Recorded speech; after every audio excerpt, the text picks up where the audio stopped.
Hello, everybody. Jose Rodriguez here. It's been a busy week. Lots of news, lots of new developments. I'm going to be doing several videos today that I will then divvy up one at a time. Possibly the next few days, every day, one new video. I just received a comment from a viewer who apparently viewed one of my earlier videos where I took care of a problem that the Epson Pro 3800 was displaying, and it ended up being that the gasket that seals around the peripheral edges of the nozzle plate was not sealing due to gunk buildup. And so therefore it couldn't create a vacuum for a cleaning cycle to work properly. So I was getting a cyan channel that was not basically clearing even after several cleaning cycles.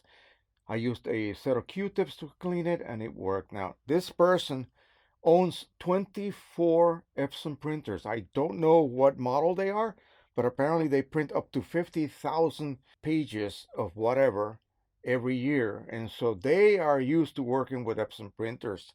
Now, this may or may not apply to Canon, but I'm going to go ahead and give you what his views are, and I'm going to go ahead and practice this. Now, here's a clear case of what we have been for ages preaching about may not be a good idea, and that is the use of Windex for long-term treatment of printheads that are stubbornly clogged or whatever. Apparently, that's not supposed to be a good idea. And I'm going to read what he said. You can disagree or agree, whatever. It doesn't really matter. It's up to you. It's your printer. You can do whatever you wish to it. But he's got 24 of them that he has to keep working constantly. He says, and I hope he doesn't mind me using his information here, because I'm going to go ahead and put into practice some of the methods that he has suggested. By the way, I'm recording directly off of my voice recorder because my lavalier connector stopped working. So I'm getting zero sound being transmitted to the voice recorder. So I hope the video is not too horribly bad as far as audio goes. We'll try to clean it up on post. Hi, Jose. I like your videos. Well done. I heard you say to use Windex to clean the printheads. That's what we've been doing all of this time, and everybody has been saying that it's fine.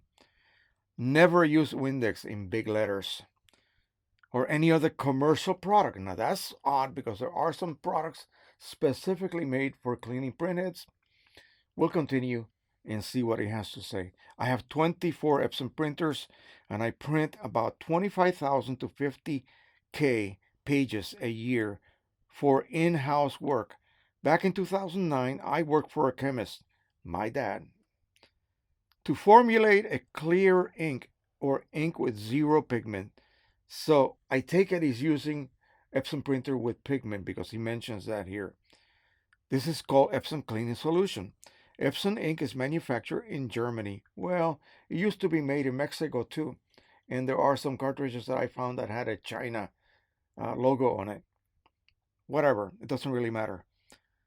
It has no alcohol, it has no ammonia, soap, or acetone in it. Well, I agree with the acetone and the soap and the ammonia. The ink doesn't. Although some old ink didn't really smell like ammonia, especially some of the inks coming out of OCP in Germany. Windex that you buy uses tap water and not distilled water when they make it. Normal tap water has particulate matter in it, and this stuff is big enough to clog your printheads. Your Q-tip can also leave behind particles. Sure, I agree with that. And we did not really apply the Q-tip to any delicate areas, and we made sure that we then wiped with a piece of gauze, which basically leaves no particles behind.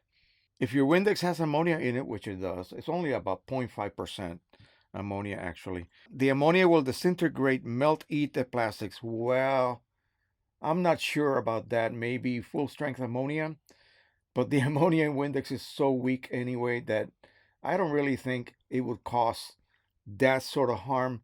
And I've been doing this for 2 decades now, cleaning printheads with Windex, and nothing has gone bad. So I don't mean to disagree with this viewpoint.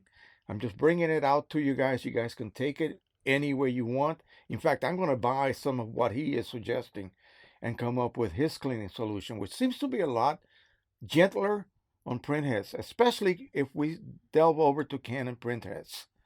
Never use anything with ammonia, soap, or acetone. Acetone will melt plastic. I agree with that.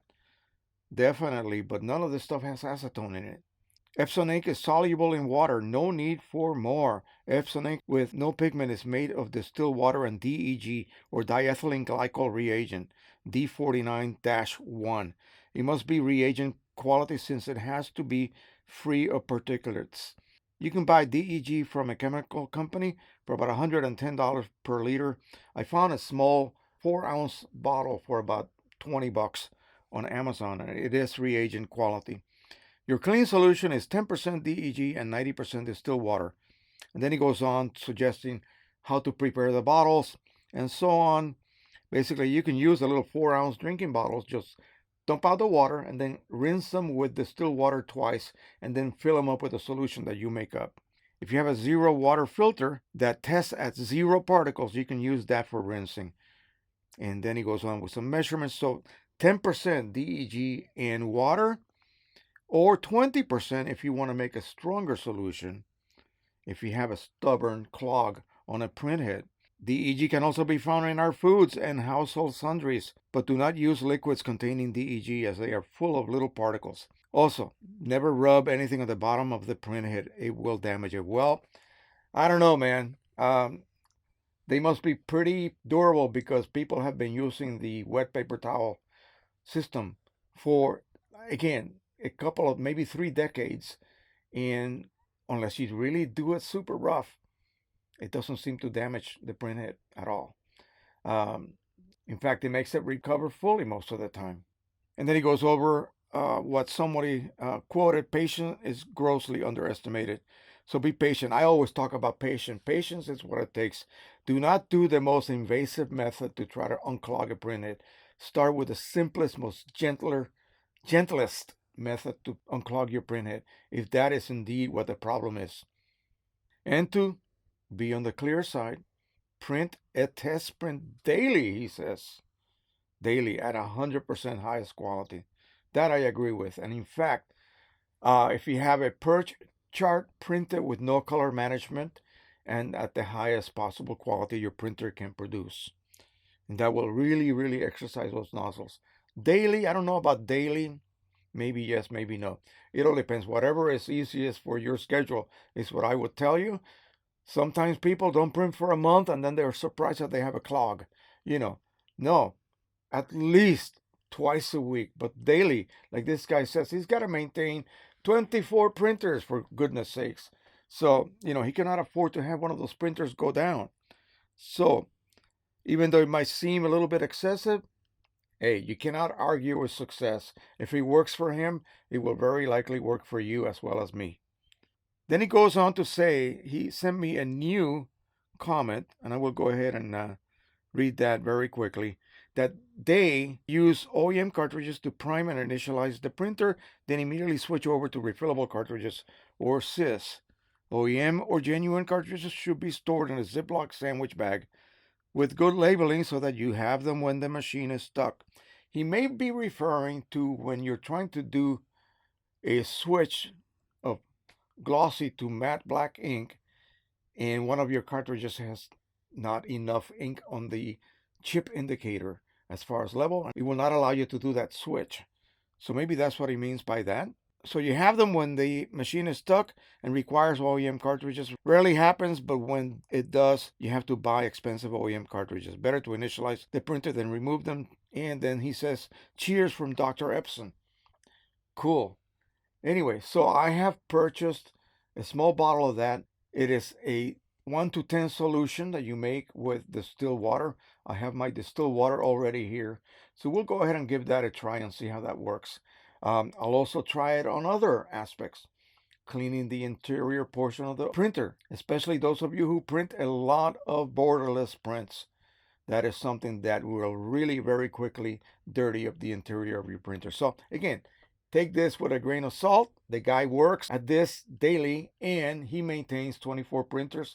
So what can I say? Whether I agree or disagree, You cannot argue with success, as my old boss used to tell me every day. So that is it for now. I'm going to do several videos, as I stated earlier. I got a lot of stuff here, and I'm going to show you what that is in the next few videos. And so until then, do not forget to hit that subscribe button if you haven't done so already, the little notification bell, so that you know whenever we upload anything either to do with printing or even drone flying, which is my next favorite thing to do. So happy printing, everybody, and bye-bye.